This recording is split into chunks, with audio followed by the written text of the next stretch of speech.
Hello friends, welcome to our channel let's nurture our minds. आज हम बात करेंगे बोन्स के बारे में। बोन्स जिससे हमारा शरीर का ढांचा बना हुआ है।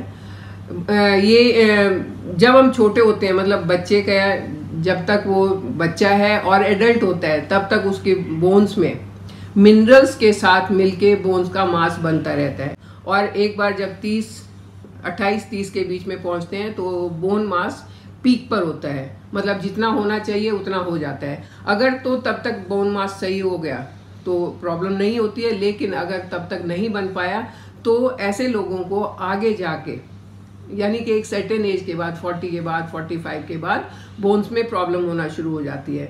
बोन्स में कई तरह की प्रॉब्लम होती है और सबसे ज़्यादा जो कष्ट वाली प्रॉब्लम होती है वो बहुत जल्दी उनको फ्रैक्चर हो जाते हैं, उनकी बोन्स फ्रेजाइल हो जाती हैं, ब्रिटल हो जाती हैं। और ऐसा नहीं है कि सिर्फ उन्हीं की होंगी, क्योंकि अक्सर क्या होता है कि हम अपनी बोन्स को वी टेक इट गारंटेड कि ठीक है, क्योंकि इसके डीजेनरेशन के साइन तो दिखते नहीं है कि बोन्स खराब होनी शुरू हो गई है, उसका कोई साइन नहीं दिखता है, कुछ पता नहीं चलता है। पता कब चलता है? जब नुकसान हो जाए, जब फ्रैक्चर हो जाए। तो लेकिन वी आर वेरी फॉर्चुनेट कि हमारे पास कुछ ऐसी चीज़ें हैं कि अगर हम उन न्यूट्रिएंट्स को अपनी डाइट में शामिल कर लें और थोड़े से अपने लाइफस्टाइल को सुधार लें तो हम अपनी बोन्स की हेल्थ लास्ट तक, यानी कि कितनी भी उम्र हो जाए तब तक हम अपनी बोन्स को मजबूत रख सकते हैं। अब पहले बात करेंगे लाइफस्टाइल की, और इससे पहले मैं आपको एक और बात बताना चाहूँगी कि विमेन की जो बोन्स हैं वो बहुत जल्दी डिजेनरेट होनी शुरू हो जाती हैं। जैसे ही उनका मेनोपॉज स्टार्ट होता है उनमें कैल्शियम की कमी होनी शुरू हो जाती है, और अगर ध्यान नहीं दिया जाए तो उनकी बोन बहुत जल्दी खराब होती है। ऑस्टियोपोरोसिस हो जाता है, बोन्स टूटने का डर रहता है, इवन उनमें पेन भी रहना शुरू हो जाता है। तो चलिए बात करते हैं पहले लाइफस्टाइल की कि कौन से लाइफस्टाइल से हम अपनी बोन्स को ठीक रख सकते हैं। और लाइफस्टाइल में सबसे पहला एक्सरसाइज, और एक्सरसाइज में भी स्ट्रेंथ एक्सरसाइज अगर करते हैं तो वो ज़्यादा अच्छी होती हैं। आप अगर वेट लिफ्टिंग करते हैं that is very good for bones. आप डांस करते हैं, रनिंग करते हैं, जॉगिंग करते हैं, लॉन्ग वॉक करते हैं, और वॉक आपकी जो है वो तेज़ होनी चाहिए। तो ये सारी चीज़ें आपकी बोन्स के लिए बहुत अच्छी होती हैं और बोन्स को मजबूत रखती हैं।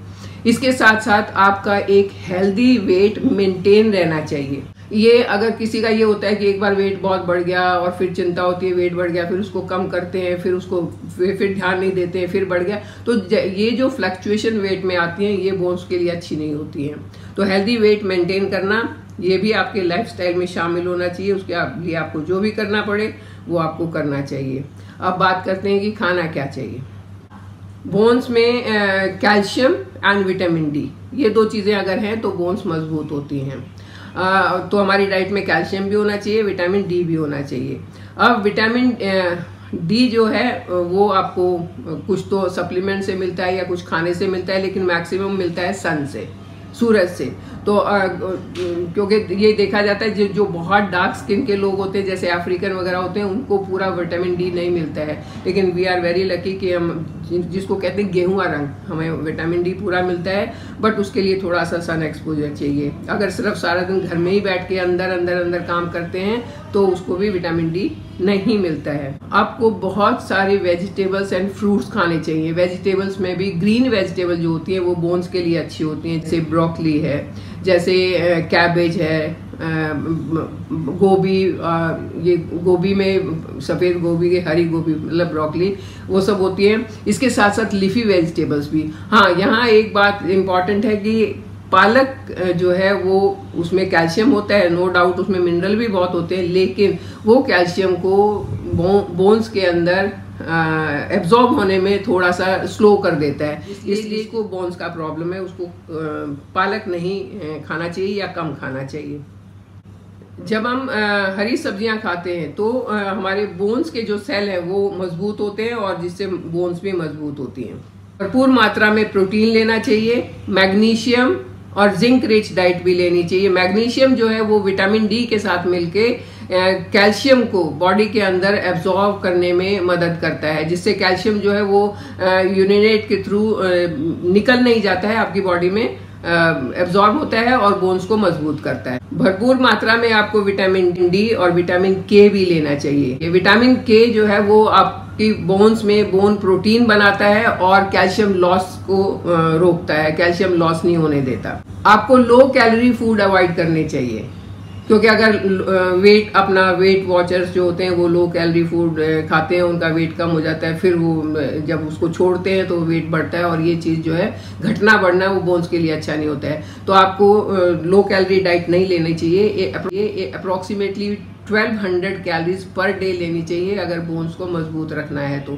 हाँ, वेट भी आपको देखना है, संभालना है, वेट भी नहीं बढ़ना चाहिए, तो आपको अपनी कैलोरीज इनटेक कहीं और कम करना चाहिए, लेकिन इतनी कैलोरीज तो आपको लेनी ही लेनी। आपको ऐसे खाना खाना चाहिए जो कि ओमेगा 3 फैटी एसिड जिसमें ज़्यादा होता है, क्योंकि ये ओमेगा 3 जो है वो भी बोन डेंसिटी को बढ़ाती है और बोन्स को मजबूत करती है। और ओमेगा 3 मैक्सिमम कहाँ मिलता है? वो आपको मिलता है मैक्सिमम नट्स में और सीड्स में। तो आपको अपनी डाइट में नट्स एंड सीड्स भी शामिल करने चाहिए। तो अगर हम इस तरीके से अपने खाने का ध्यान रखते हैं और लाइफस्टाइल का ध्यान रखते हैं तो हम अपनी बोन्स को मजबूत रख सकते हैं। और बोन्स को मजबूत रखना इसलिए भी जरूरी है कि जैसे जैसे एज होती है हमारे ग्रोथ हार्मोन स्लो हो जाते हैं। बोन्स अगर फ्रेगाइल होगी तो हमें चलने फिरने में, उठने बैठने में दिक्कत होगी, बहुत ध्यान से रहना पड़ेगा, जरा सी चोट लगते ही टूटने का डर रहेगा।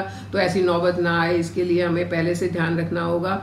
हमें हमेशा ये we don't have to take it guaranteed कि मेरी बोन्स तो मजबूत है, कभी खराब होंगी ही नहीं। अगर आपने अपनी तरफ ध्यान नहीं दिया तो बोन्स खराब होने में टाइम नहीं लगता है। So be careful, take proper diet, do proper exercises and everything whatever is possible for your healthy bones you must do it। अपनी डाइट में शामिल करें डेयरी प्रोडक्ट्स को, क्योंकि उसमें कैल्शियम होता है। सोया, टोफू में भी काफ़ी कैल्शियम होता है। कुछ लोग कहते हैं कि सोया नहीं खाना चाहिए, लेकिन सोया को भी अगर हम लिमिटेड उसमें खाते हैं, पोर्शन में खाते हैं, तो वो नुकसान नहीं करता है, वो फ़ायदा ही करता है। सोया को अपनी डाइट में शामिल करना चाहिए। और सोया की जो फली होती है जिसको एडमे कहते हैं, वो उसमें बोन्स के लिए वो बहुत अच्छी होती है, उसको अपनी डाइट में शामिल करना चाहिए। कोशिश करनी चाहिए जो हम ब्रेड लेते हैं वो फोर्टिफाइड आटे से बने, ना कि रिफाइंड आटे से, क्योंकि रिफाइंड आटे की जो ब्रेड होती है वो भी नुकसान करती है। वो ना तो वेट के लिए अच्छी है, ना वो हेल्थ के लिए अच्छी होती है। तो इस तरीके से आप अपनी बोन्स का ध्यान रखिए।